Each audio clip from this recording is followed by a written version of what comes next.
pouvez me dire quel est le premier pays africain à obtenir son indépendance? C'est le Ghana, papa. Et c'était en 1957, mon chéri. Wow, mon bébé, tu as fait comment pour connaître? Toi, une petite fille comme ça. J'ai appris ça à l'université. Hey, tu as fait l'université? Oui. J'étais à l'université quand je faisais le collège, mes parents. Wonderful. Maintenant, papa, toi aussi, tu peux me dire quel est le premier pays européen à avoir obtenu son indépendance? C'est la France et c'était en 1791. Hey, même la France a été colonisée. Mais bien sûr, qui n'a pas été colonisé? Ah, moi je croyais que c'était seulement eux les Européens qui colonisaient les autres pays. Non, eux-mêmes aussi ils ont été colonisés.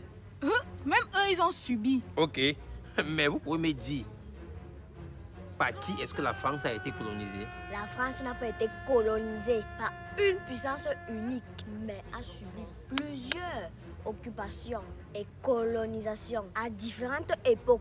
Historiquement, elle a été conquise par les Romains avant d'être envahie par les peuples germaniques comme les Francs qui ont donné son nom au pays.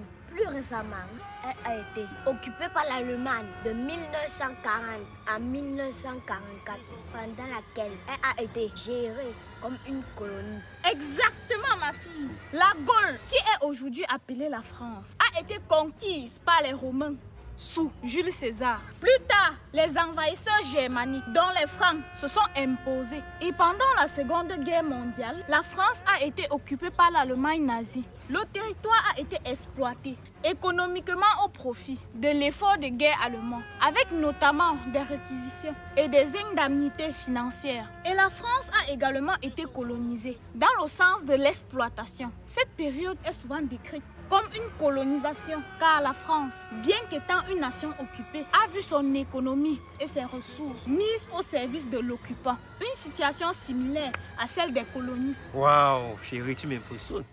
Honnêtement, je ne connaissais pas moi ça. C'est pourquoi il est important pour quelqu'un qui n'a pas fréquenté d'envoyer ses enfants à l'école. Et d'épouser aussi une femme qui a fréquenté, car elle pourra veiller sur la santé intellectuelle de leurs enfants. Exactement, ma mère. Ok, il n'y a pas fréquenté, vous allez trop fréquenter, non?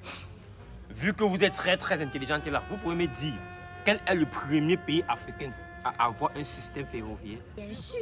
C'est alors quel pays? C'est l'Égypte. Et c'était en 1854. En Europe, c'était le Royaume-Uni. Et c'était en 1825. Vous pouvez me dire quel est le premier pays africain à avoir une université moderne? C'est l'Égypte. Exact, ma fille.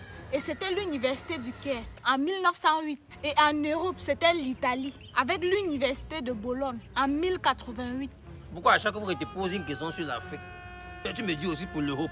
Je t'ai demandé pour l'Europe. Non, mais il faut que tu saches. Tu dois t'instruire, papa. Ok, c'est instruit.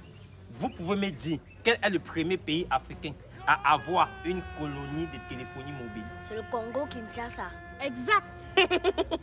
Vous avez raté. C'est plutôt la Côte d'Ivoire. Non, en Afrique de l'Ouest plutôt. Exactement, ma fille. En 1986, l'opérateur privé Télécel a établi le premier réseau de téléphonie mobile au Congo-Kinshasa. Le réseau s'est ensuite étendu à d'autres villes du pays, comme Lubumbashi en 1992, Goma en 1993 et Bukavu en 1996. Télécel a ensuite développé ses activités dans d'autres pays africains, comme la Côte d'Ivoire en Afrique de l'Ouest et en Europe, c'était la Suède en 1981.